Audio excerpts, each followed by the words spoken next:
சிறப்பாக நடத்தி கொண்டிருக்கும்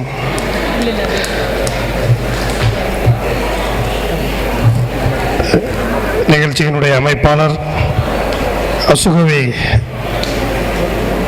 அக்குபஞ்சர் சென்டரினுடைய மருத்துவர் அசுகவி மு நவநீத கிருஷ்ணன் அவர்களுக்கும் என்னுடைய முதல் நன்றியை தெரிவித்துக் கொள்கின்றேன். ஏன்னா நான் இங்கே தலைமை ஏற்கிறத விட நான் ஒரு பயனாளியாக இங்கே ஒரு சொற்பொழிவு ஆட்டியிருந்தால் அது இன்னும் நல்லா இருந்திருக்கும். ஏன்னா 25 வருஷமாக நான் தயிர் மோர் சொன்னார் கோமதி மெஷினுடைய உரிமையாளர். நான் அவரோட சாப்பாடு வரோம்.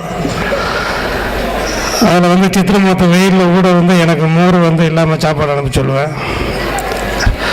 அவர் இதே மாதிரி என்னை மாதிரி தானே ஒரு 2 மாதம் இப்போ என்னால் ஐஸ்கிரீம் சாப்பிட முடியும், தயிர் மோர் சாப்பிட முடியும், சாதாரண தண்ணி குடிக்க முடியும். இந்த மாதிரி ஒரு என்னுடைய பழைய நிலைமையை அடைந்துள்ளேன். இது நான் முகஸ்துதிக்காக நான் சொல்லலை, நான் அனுபவிச்சதை நான் இங்கே சொல்கிறேன். இந்த மாதிரி இன்றைக்கி மாற்று சிகிச்சை முகாம், மாற்று முறை சிகிச்சைகள் நிறையா இருக்குது. பண்ட காலத்தில் பாட்டி வைத்தியம்பாங்க. யாரும் எந்த ஆஸ்பத்திரிக்கும் போகல, எல்லாத்துக்கும் வீட்டில் தான் வைத்தியம் பார்த்தாங்க. அதுக்கு ஒரு மருந்து. சளி பிடிச்சிச்சா சளிக்கு தனியாக களி போயிடுச்சு. இப்போ அதெல்லாம்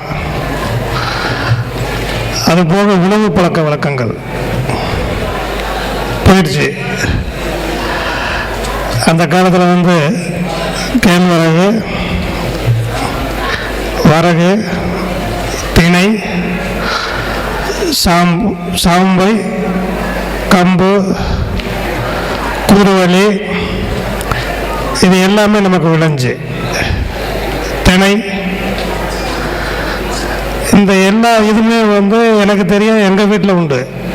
வாரத்துக்கு ஒரு 2 நாளைக்கு அந்த மெனுவில் சேர்த்துக்கிட்டு வரோம். அன்றைக்கி பார்த்தீங்கன்னா எங்கள் ஏரியாவில் பொறுத்தவரை மானாவாரி ஏரியாவில் வரகுதே சாப்பாடு. நெல் சாப்பாடு விசேஷத்துக்கு தான். அது வசதியான வீட்டுகளில் சாம குதிரைவள்ளி இதிலெல்லாம் தோசை, கேப்ப தோசை, களி போச்சு, எல்லாமே போச்சு. இப்போ எதுவுமே கிடையாது. இப்போ கடையில் என்னத்தையாவது மாவு அரைச்சி வச்சுருப்பாங்க, அதை 5 ரூபாய்க்கு வாங்க வேண்டியது. அது 2 பேருக்கு 4 தோசை ஊற்றி சாப்பிட்டு நம்ம போயிடுறோம். அதில் என்ன சேர்த்தாங்க, என்ன பண்ணாங்க, எதுவும் நமக்கு தெரியாது. இப்படி சாப்பிட்டு நம்முடைய உடம்புல எதிர்ப்பு சக்தியே இல்லாமல் போயிடுச்சு. நீங்கள் கேட்கலாம், நீங்கள் அதெல்லாம் சாப்பிட்டீங்கன்னா உங்களுக்கு ஏன் அப்புறம் அந்த மாதிரி ஆச்சுன்னு சொல்லி. எங்களுடைய வேலை பொழுவுனால் சரியாக சாப்பிடாதனால நாங்கள் வேலைக்கு வந்த புதியதில் ஒரு 6-7 வருஷம் கஷ்டப்பட்டதில் அந்த 7 வருஷத்துக்குள்ள எங்களுக்கு இவ்வளோ பாதிப்பு. அதனால் ஒரு சீரான வாழ்க்கை வேணும், ஒரு நோய் நொடி இல்லாத வாழ்க்கை வேணும், மனம் அழுத்தம் இல்லாத ஒரு வாழ்க்கை வேண்டும். அதுக்கு நம்ம நம்மளை ரெடி பண்ணிக்கிட்டு இதுக்கு முன்னால் பேசினாங்க. எவ்வளவோ மருத்துவம் சொல்கிறாங்க, நமக்கு ஏற்கனவே சொல்லியிருக்காங்க. கீரை வகைகள், வீட்டு தோட்டங்கள், காய்கறிகள், இப்படி நம்ம பழைய கால வாழ்க்கைக்கு போனோம் அப்படின்னு சொன்னோம்னா நம்மெல்லாம் மருத்துவமனைக்கு போக வேண்டிய அவசியமே இல்லை.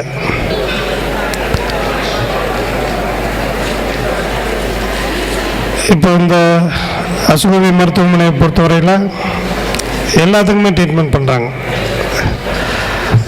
உடல் குறையணுமா, எங்ககிட்ட வாங்க, ஒரு வாரத்தில் நான் மசாஜில் வந்து குறைச்சி காட்டுறேன்ருக்காரு. நான் அதில் இன்னும் எக்ஸ்பீரியன்ஸ் ஆகலை. அதனால் அவருடைய உறுதியை நான் ஏற்றுக்கிறேன். பட் அதை நான் எக்ஸ்பீரியன்ஸ் பண்ணிவிட்டு இன்னும் எனக்கு அடுத்த ஒரு மீட்டிங்கில் வாய்ப்பு கொடுத்தாக்க அதை பற்றி உங்கள்கிட்ட நான் சொல்லுவேன். நான் சுத்தமாகும் பின்பற்றணும், காலமானாலும் பரவாயில்ல. பட் ஒரு நிரந்தரமான ஒரு தீர்வு, பிரச்சனைகளுக்கு மாத்திரைகளை போடுறதை விட அந்த பிரச்சனைகளையே முற்றிலும் களைவதற்கான மருத்துவ முறைகள், இந்த மாதிரியான பழமையான மாற்றுமுறை சிகிச்சைகள், இந்த சிகிச்சைகளுக்கு எல்லாரும் ஒத்துழைப்பு தர வேண்டும். இந்த சிகிச்சை பெற்று நற்பலன்களை அடைய வேண்டும் என்று கேட்டுக்கொண்டு இந்த நிகழ்ச்சியிலே வரவேற்புரையாற்றிய திருமதி சண்முக சுந்தரி அவர்களுக்கும், முன்னிலை வகிக்கின்ற மரிய சூசை அவர்களுக்கும், மூலிகை விழிப்புணர்வு பற்றி உரையாற்றிய டாக்டர் மனோஜ் அவர்களுக்கும், இங்கே சிறப்பு விருந்தினராக தமிழகம் எங்கும் அறிந்த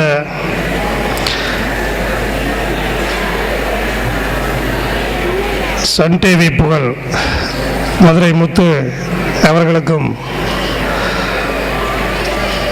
நிகழ்ச்சி தொகுப்பு வழங்கி கொண்டிருக்கின்ற பிரிட்டோ அலெக்சாண்டர் அவர்கள் என்னையும் சேர்த்து மிக அருமையாக ஒரு முன்னுரையுடன் அனைவரையும்